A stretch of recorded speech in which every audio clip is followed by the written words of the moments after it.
할렐루야. 네, 오늘도 말씀 들으시는 우리 성도님들에게 하나님의 축복과 은혜가 넘치시길 바랍니다. 우리는 오늘날 참으로 패역한 시대를 살아가고 있습니다. 시대가 참으로 어렵고 악합니다. 우리가 뉴스와 신문을 보면 행복하고 기쁜 일들이 많이 이렇게 넘쳐났으면 좋겠는데 정말로 입에도 담기 어려운 끔찍하고 무서운 사건들이 정말로 많이 일어나고 있음을 우리가 목격하게 됩니다. 여러분, 왜 그럴까요?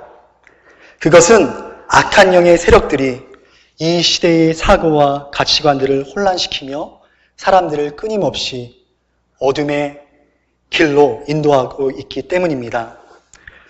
오늘 본문의 말씀은 믿는 자들의 삶을 전투로 표현하고 있습니다.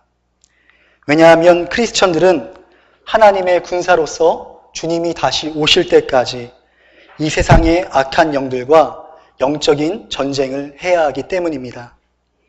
우리가 하나님의 군사로서 영적으로 준비되어 있고 또한 훈련되어 있지 않다면 우리는 이 영적인 전쟁에서 패배할 수밖에 없을 것입니다. 10절에서 사도 바울은 에베소 성도들에게 영적으로 강해질 수 있는 비결을 제시하고 있습니다. 정말로 너희가 주 안에서와 그의 힘의 능력으로 강건하여지고, 성도들이 영적으로 강해질 수 있는 비결은 바로 예수 그리스도 안에 있는 것입니다. 이는 곧 예수님께서 내 안에 사시고 내가 예수님 안에 살아가는 그리스도와의 영적인 연합을 의미합니다.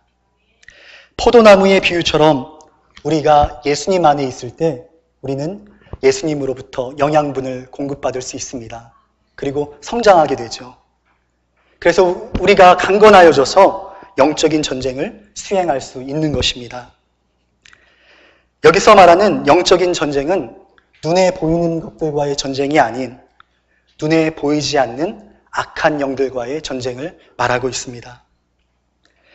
바울은 12절에서 우리의 싸움의 대상이 누구인지를 말하고 있습니다. 우리의 씨름은 혈과 육에 대한 것이 아니요 정사와 권세와 이 어둠의 세상 주관자들과 하늘에 있는 악한 영들에 대함이라 이렇게 말씀하고 있습니다. 여러분, 우리가 전쟁에서 승리할 수 있는 비결이 무엇입니까? 그것은 바로 우리가 싸우는 대상이 누구인지를 먼저 분명히 알아야 한다는 것입니다. 그리고 그 대상이 누구인가에 따라서 우리가 전략도 준비하고 무기도 준비해야 합니다. 오늘 본문의 말씀은 우리의 씨름은 혈과 육에 대한 것이 아니라고 말합니다. 혈과 육이라는 것은 인간의 연약한 본성을 이야기합니다. 그러니까 인간을 말하는 거예요. 오늘 본문은 우리의 싸움의 대상이 사람들이 아니라고 말하는데 우리는 너무 쉽게 사람들을 원수로 만들고 그들과 싸웁니다. 그러나 우리가 속고 있는 것입니다. 진짜 적은 따로 있습니다. 성경이 무엇이라고 말합니까? 성경은 성도들의 대적이 악한 영들이라고 말합니다. 그러니까 사탄 마귀의 세력이 추후 심판을 받고 그 통치가 끝날 때까지 하나님께서 허락하시는 범위 안에서 이 세상을 통치한다는 것입니다. 여러분, 이 땅에는 죄와 악과 고통의 문제가 존재합니다. 이 땅에는 미움과 시기와 다툼과 전쟁, 불공평과 불의함으로 가득 차 있습니다. 이러한 문제의 근원이 어디에 있는 것입니까? 물론 죄로 오염된 인간의 욕심과 부정의로부터 옵니다. 그런데 성경은 인간 뒤에서 그들을 다스리고 조종하는 악한 영이 있다고 말씀하고 있습니다. 사실 예수 그리스도께서 십자가의 고통과 죽음을 이겨내시고 부활하심으로써 사탄 마귀에 대해 이미 승리를 거두셨습니다.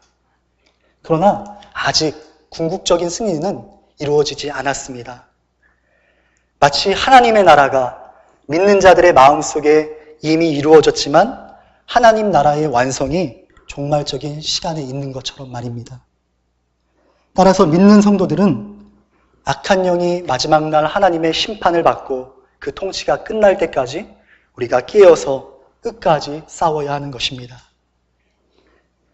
악한 영들은 눈에 보이지 않는 적들이기 때문에 우리가 참 감당하기가 힘듭니다. 대적하기가 참으로 어렵습니다. 그러므로 믿는 자들은 우리의 연약한 육신적인 능력을 의지하지 말아야 합니다. 왜냐하면 눈에 보이지 않기 때문입니다. 우리들은 오직 하나님의 능력을 의지해야 합니다. 다시 말하면 오늘 예배소서 6장 11절 말씀에서 사도 바울이 말하는 것처럼 마귀의 괴계를 능히 대적하기 위하여 하나님의 전신갑주를 우리가 입어야 한다는 것입니다. 그런데 바울은 앞선 에베소서 4장에서 에베소 교인들에게 새 사람을 입을 것을 권고했습니다. 4장 22절 24절에서 너희는 유혹의 욕심을 따라 썩어져가는 구습을 쫓는 옛사람을 벗어버리고 오직 심령으로 새롭게 되어 하나님을 따라 의와 진리의 거룩함으로 지으심을 받은 새 사람을 입으라. 이렇게 말씀하고 있습니다. 그러니까 에베소서 6장에서 우리가 하나님의 전신갑주를 입는다는 것은 에베소서 4장에 나오는 우리가 새 사람을 입는다는 것과 동일한 성상에서 우리가 이해해야 되는 것입니다. 우리가 새 사람을 입기 위해서는 하나님의 전신갑주를 입기 위해서 우리는 먼저 이전에 입고 있었던 낡은 옷을 벗어버려야 합니다. 헌옷 위에 새 옷을 입는 사람 아무도 없습니다. 우리의 죄악으로 더러워진 옷, 욕심과 교만과 음란과 탐욕과 악독, 그리고 이 세상의 가치들로 더러워진 옛사람을 우리가 벗어버릴 때 우리는 하나님께서 주시는 새 사람을, 그리고 하나님께서 주시는 하나님의 전신갑주를 입을 수 있는 것입니다. 하나님의 전신갑주는 싸움에 나가는 군인이 착용할 수 있는, 그리고 공격하고 방어할 수 있는 일체의 모든 장비를 말합니다. 또한 하나님의 전신갑주는 바울이 하나님의 라는 소유격을 그 앞에 붙임으로써 그것이 인간으로부터 오는 것이 아닌 하늘로부터 오는 것임을 말해주고 있습니다. 그런데 이 하나님의 전신갑주는 하나님께서 성도들에게 주시는 하늘로부터 오는 영적인 능력을 의미할 뿐만 아니라 하나님 자신을 의미하기도 합니다. 그러니까 하나님께서 우리의 전신갑주가 되어주신다는 것입니다. 왜냐하면 성경은 곳곳에서 하나님을 성도들을 대신해서 싸워주시는 그런 전사와 같은 분으로 묘사하고 있기 때문입니다. 우리가 출애굽기 14장 13절 14절 말씀을 보면 출애굽한 이스라엘 백성들 앞에는 홍해 바다가 가로막혀 있고 뒤에는 이집트의 군대가 추격해오는 상황 속에서 이스라엘 백성들이 막 모세에게 불평하기 시작했습니다. 그리고 두려움에 떨기 시작했습니다. 그러한 이스라엘 백성들을 보고 모세는 이렇게 선포합니다.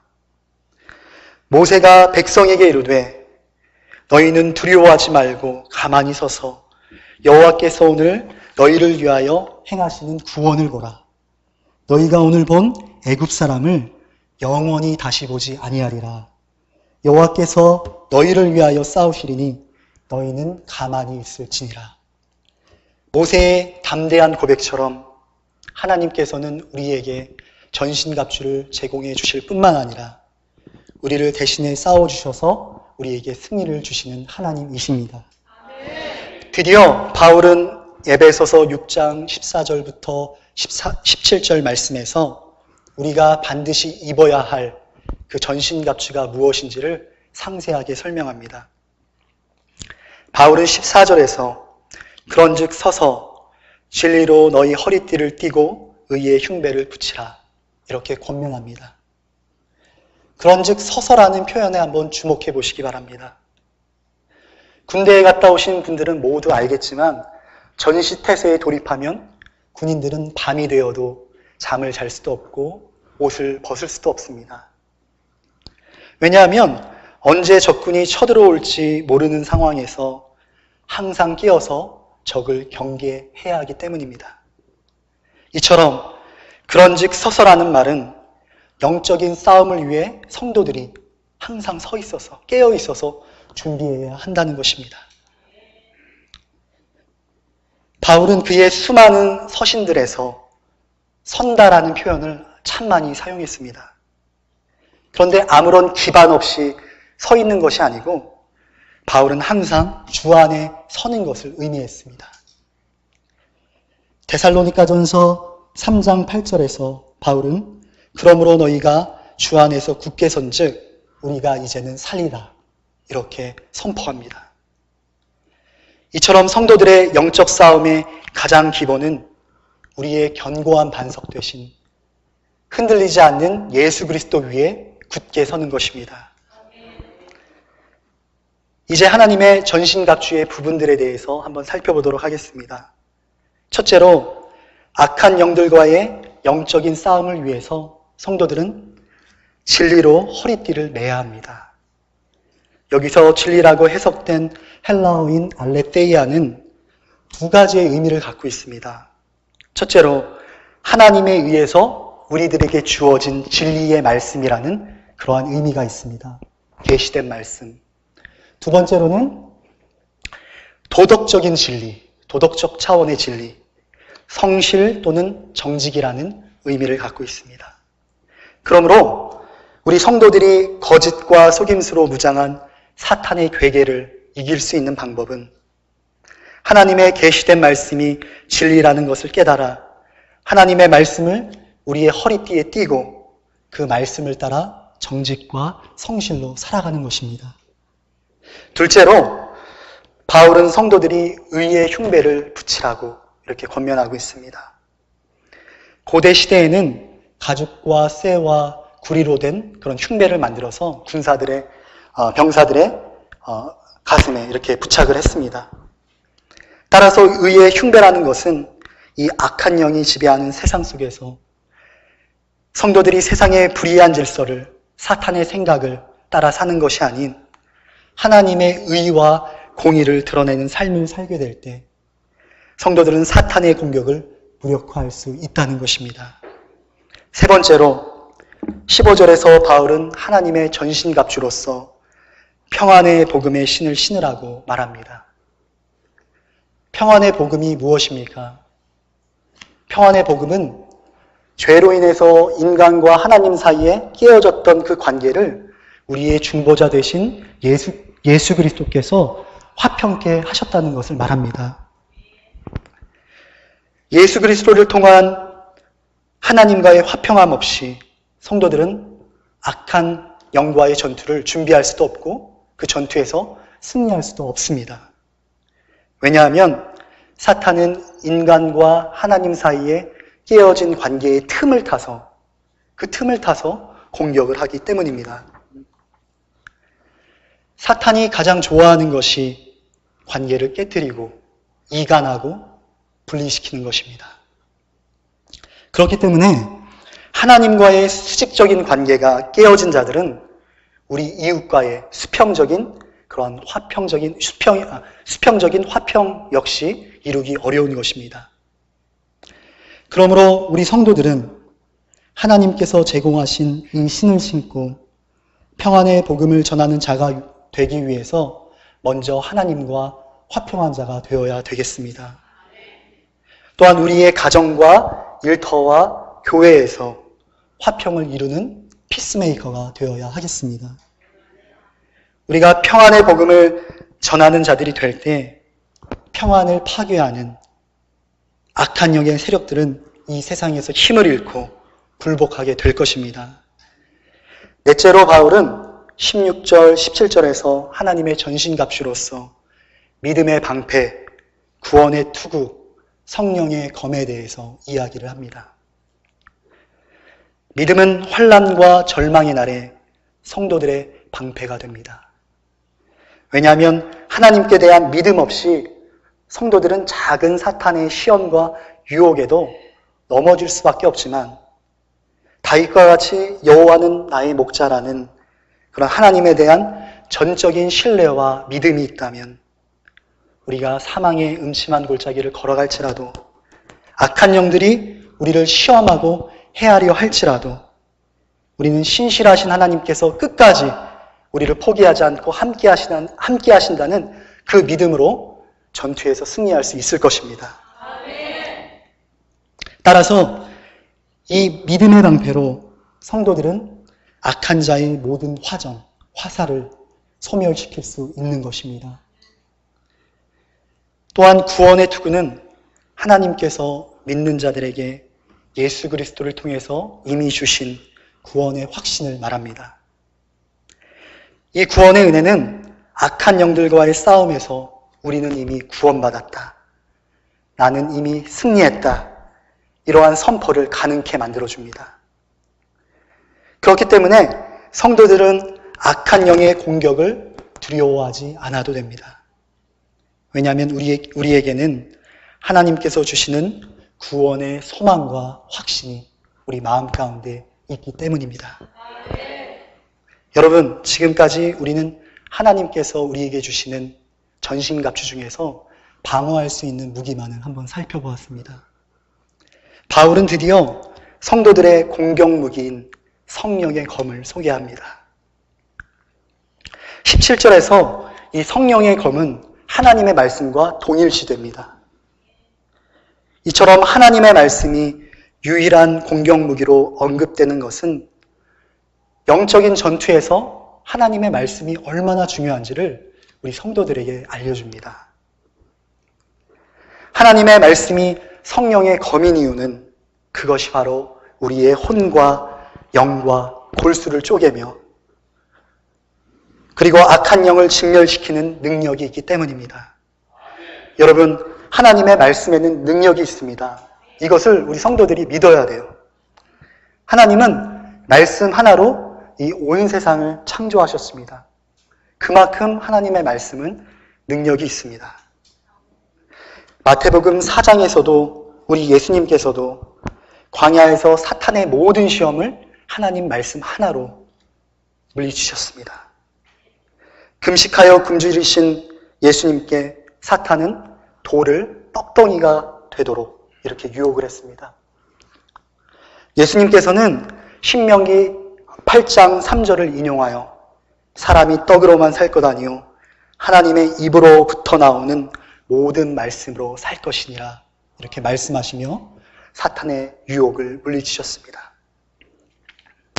또한 사단이 예수님을 성전 꼭대기 위에 세워 그곳에서 뛰어내리라 그리하면 천사가 너를 바칠 것이다 이렇게 시험했을 때 예수님께서는 신명기 6장 16절을 생각하시면서 주 너의 하나님을 시험치 말라 이렇게 말씀으로 대적하셨습니다. 마침내 사단이 높은 산으로 예수님을 데리고 올라가서 천하만국의 영화를 보여주며 내가 나에게 절을 하면 내가 이 모든 영화를 너에게 주겠다 이렇게 유혹했을 때 예수님께서는 신명기 6장 13절 말씀을 생각하시며 사단아 물러가라 기록되었을 때 주 너희 하나님께 경배하고 다만 그를 섬기라 이렇게 말씀하시며 사탄의 모든 유혹을 물리치셨습니다. 이렇게 하나님의 말씀은 능력이 있는 것입니다. 이처럼 예수님도 하나님의 말씀으로 악한 영들을 꾸짖고 물리치셨습니다. 따라서 성도들은 악한 영들과의 전투에서 승리하기 위해 하나님의 말씀을 날마다 읽고 묵상할 뿐만 아니라 때에 따라서는 우리가 그 말씀을 외워서 하나님의 말씀이 우리의 삶을 지배하도록 만들어야 됩니다. 그래서 하나님의 말씀이 나의 영적인 삶에 가장 강력한 무기가 될 수 있도록 우리가 만들어야 되겠습니다. 마지막으로 바울은 영적인 전투에서 기도의 중요성에 대해서 말을 합니다. 18절에서 모든 기도와 간구로하되 무시로 성령 안에서 기도하고 여러분 여기서 중요한 것은 우리가 성령 안에서 기도하는 것이 중요한 것입니다. 이는 우리가 그냥 기도하는 것이 아니라 성령의 능력과 도우심을 받아서 기도를 해야 한다는 것입니다. 성도들의 기도의 핵심은 나의 뜻을 구하는 것이 아닌 하나님의 뜻이 이루어지기를 구하는 것입니다. 이것이 올바른 기도입니다. 그래서 바울은 고린도전서 2장 10절 말씀에서 오직 하나님이 성령으로 이것을 우리에게 보이셨으니 성령은 모든 것, 곧 하나님의 깊은 것이라도 통달하시느니라 이렇게 말씀을 합니다. 성령님께서는 하나님의 생각을 다 알고 계시다는 것이죠. 이처럼 성령 안에서 기도하지 않으면 우리의 기도는 나의 뜻과 만족을 위한 그런 기도로, 이기적인 기도로 변할 수밖에 없습니다. 우리가 얼마나 많이 이기적인 기도를 드리고 있습니까? 그러나 우리가 성령 안에서 기도할 때 우리 성도들은 하나님의 뜻을 분별하게 될 것입니다. 또한 바울은 무시로 기도하라고 말씀하고 있습니다. 여러분, 악한 영들의 공격은 끊임이 없고 예측할 수가 없습니다. 언제 공격할지를 우리가 알면 아마 당하지 않을 것입니다. 따라서 성도들은 어려움을 당할 때에만, 특정한 시간에만 기도하는 것이 아니라 모든 시간에, 이것이 비록 힘들지라도 우리가 기도의 시간을 늘려서 우리가 하나님께 모든 시간에 기도드릴 수 있어야 된다는 것입니다.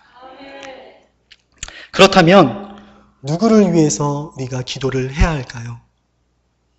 먼저는 기도라는 것은 하나님과 나 사이의 친밀한 영적인 대화입니다. 1차적으로는요.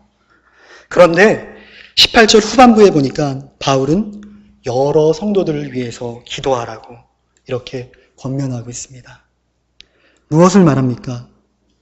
성도들이 늘 깨어서 서로를 위해서 중보기도 해 주어야 한다는 것입니다. 여러분, 영적인 전쟁은 개인적일 뿐만 아니라 공동체적입니다.